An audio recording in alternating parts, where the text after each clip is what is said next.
Greetings, everyone. Let's not sugarcoat this thing. The moment you turn on a camera and decide to speak about family members or friends, what you're indicating is that there's no longer any love between you and those individuals. They are people in my life that I'm emotionally involved with, and no matter what they do to me, it will be very difficult to turn on my camera and speak badly about them. The moment you decide to share your story, what you're doing is inviting folks that some people, for example, you probably wouldn't even speak to on a regular basis. You wouldn't even say hello to. But when you turn on that camera, for whatever reason, you're seeking some kind of solace. What you're trying to do is to not just expose the persons who have wronged you, but what you're trying to do is sometimes gain the attention of other folks to get their perhaps their love, to get their sympathy, not love so much, but sympathy, to get them to understand how you're feeling because for some reason your loved ones wouldn't listen to you or the loved ones took you for granted.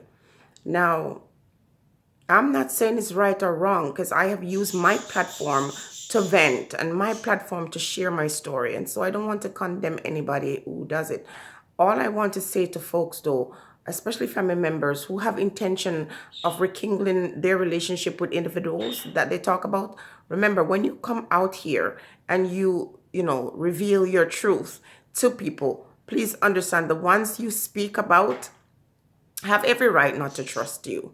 They now know that you have the ability to present them in a light that is not favorable, whether it's justifiable or not.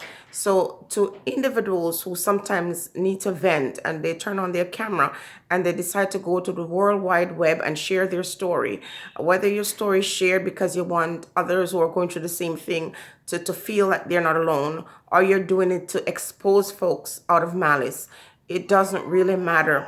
The ones you try to shame publicly, make sure that you're prepared to live without them because there's a consequence for doing that. Also, once we have demonstrated to the world that we're able to come with our truth and reveal it to the whole world, and we don't care what people are going to say, because some people are going to come for you, some people are going to attack you when you tell your truth. But what you're essentially doing, you are saying to folks that I don't care if you attack these folks that I talk about. I don't care if you judge these folks that I talk about. So it is always best if you can listen as the audience, if you can listen and try to stay neutral. And when you hear these stories, and if you hear something that you can relate to, you can tell the person, I understand how you feel, but don't take it too personal.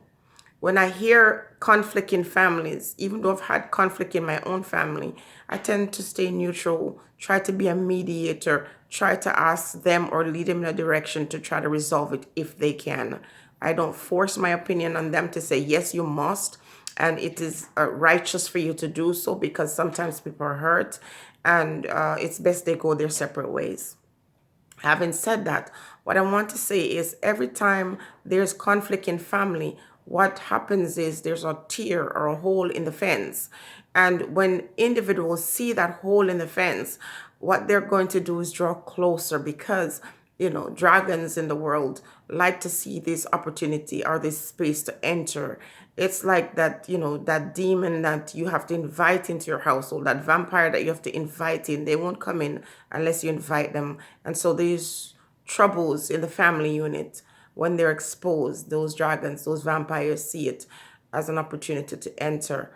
Now, I'm not saying that you shouldn't because I see this as an outlet. It's been an outlet for me to really talk about the things that were hurting inside of me instead of them staying inside and festering and making me become more hateful. But I am fully aware that those who I have exposed have every right to say, I don't trust you.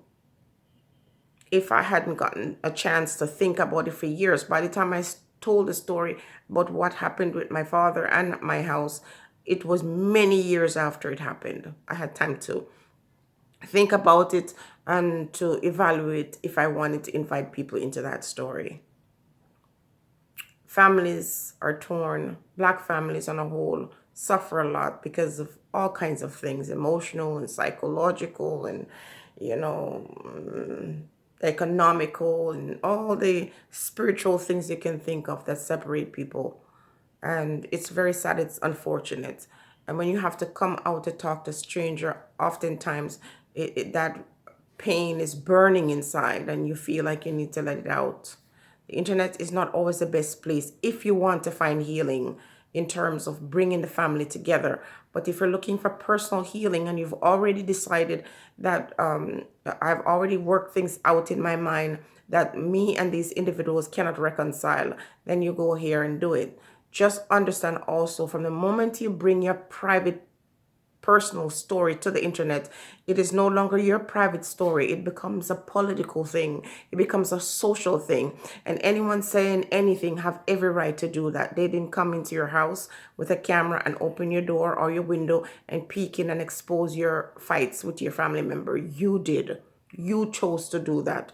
And the consequences, individuals who, as I said before, you wouldn't even speak to on a regular basis, will now have their 2 cents to throw in. For all the families who really love each other and have misunderstandings and wish to work it out, I say keep that stuff private.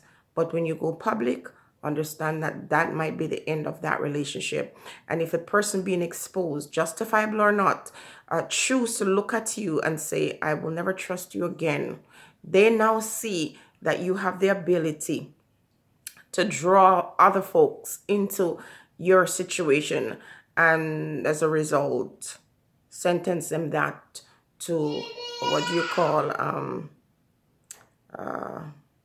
justice done by individuals who don't even know you. Speak your truth whenever you wish, however you wish. But at the same time, once you speak your truth, understand that there are consequences. And if you love these folks and you want to rebuild a relationship with them, you might not be able to do that after this. Your choice, your decision, your consequence. Stay blessed, everyone.